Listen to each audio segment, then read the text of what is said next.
If you're in the market for a budget smartphone that has extremely fast 5G, triple or quad cameras, and a massive screen, the T-Phone or the T-Phone Pro might be your bet. Hey, what's up everybody? My name is Julian and I'm the creator of Smartphone Filmmaking Pro, and I'm super excited to have you for this video.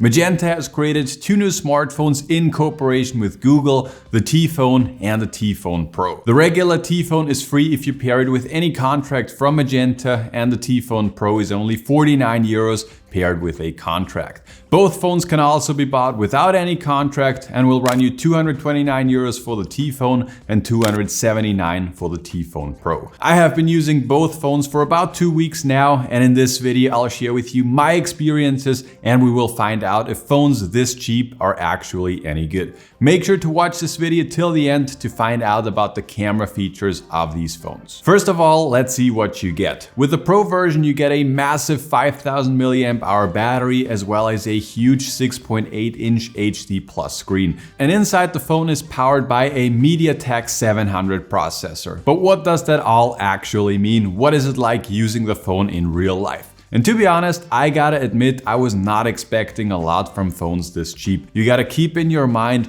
even the Pro version is only 1/5 of the price of an iPhone 14 Pro, for example. In day-to-day usage, the phones performed very snappy. Due to the large battery, you get a very solid battery life, which is comparable to phones that are 3 to 4 times more expensive. And in my regular testing, I could not see a massive difference between the performance of the T-Phone and the T-Phone Pro. You will notice that the Pro is a bit more snappy and the screen is just a bit nicer, and you also get one more camera, but overall I think both performed very well in day-to-day usage. Something I really liked is the pure Android you get with these devices. Since they were created in cooperation with Google, you get a very pure experience, which I personally very like. But now let's finally talk about the cameras. With the Pro you get a quad camera system, and with the non-Pro you get a triple camera system. Let's start off with the good. The photo quality of the regular lens is fantastic and really surprised me. The main camera has a 50 megapixel sensor,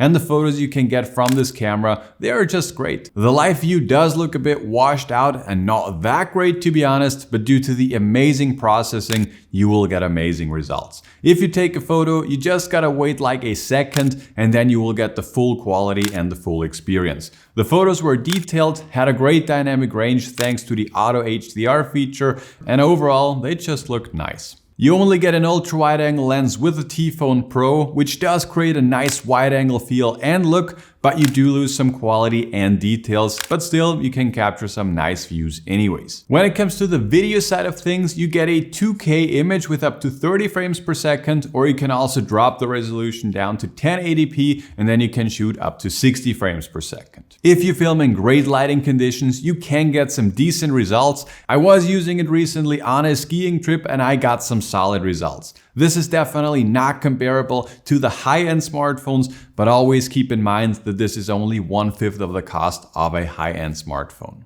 So overall, to sum this video up, if you are searching for a very solid and capable smartphone with a pure Android experience, but you do not want to spend about $1,000 for a smartphone, this is a fantastic alternative. When it comes to picking the T-Phone or the T-Phone Pro, for me personally, as I am a professional photographer and filmmaker, I would lean more towards the Pro version as it's only 50 euros more. If taking photo and video is not your #1 priority, the regular T-Phone will also be a fantastic option for you. Thank you so much for watching. Make sure to hit that subscribe button if you've not done so already, and I'll talk to you in the next one.